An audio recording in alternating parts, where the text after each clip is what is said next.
l'architecture pour toi? Tu t'es déjà demandé ce que représente véritablement l'architecture? Pas seulement cette question d'avoir des bâtiments qu'on duplique ou qu'on implante un peu partout, mais une définition un peu plus profonde au-delà de ce qu'on peut penser de ce métier de manière superficielle à première vue. Quand on parle de bâtiments anciens ou de bâtiments ultra modernes, chacun a son avis sur le rôle véritable de l'architecte, sur notre environnement ou sur nous-mêmes. Et ce week-end, lors de mon premier direct, on a justement parlé de ça, de savoir pourquoi autant de personnes appréhendent un peu le métier d'architecte, ont peur d'aborder un architecte pour construire leur bâtiment. J'ai eu beaucoup de réponses ultra pertinentes. Ça m'a poussé à réfléchir encore sur cette question qui me taraude vraiment l'esprit. Et c'est justement ça qui m'a emmené un peu sur les réseaux sociaux parce que j'avais le sentiment que moins les gens sont informés, moins on leur explique l'impact positif qu'une architecture bien pensée pourrait avoir sur leur environnement ou sur leur vie, moins ils auront envie de solliciter un architecte pour construire leur bâtiment. Et c'est tout à fait légitime. Et au final, on se retrouve à construire des villes sans vision commune, alors que la ville est quelque chose qu'on devrait construire ensemble, en tenant compte de plusieurs paramètres.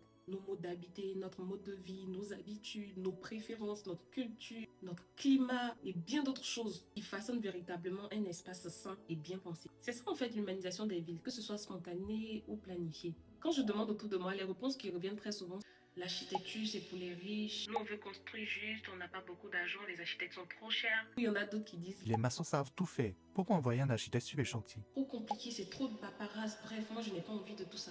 Et tu sais quoi? Je comprends. Ce ne sont pas des excuses, ce sont des réalités. Des réalités compliquées qu'on vit au quotidien, des réalités à prendre en compte, des réalités à comprendre pour qu'on puisse ensemble construire des villes adaptées à nos budgets, à notre climat, à notre manière de vivre. Parce que oui, nos villes doivent être pensées à la fois par des professionnels, mais aussi par vous.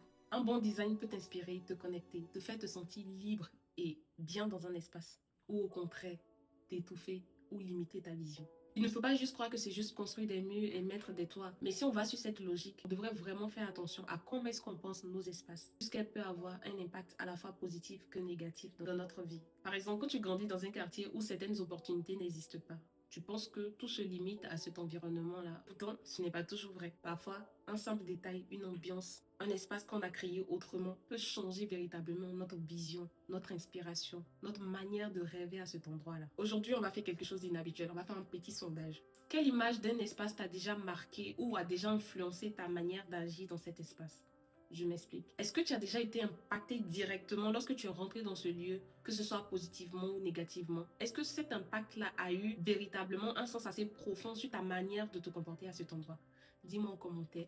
Et on n'oublie pas, on like, on partage et on s'abonne. Bisous!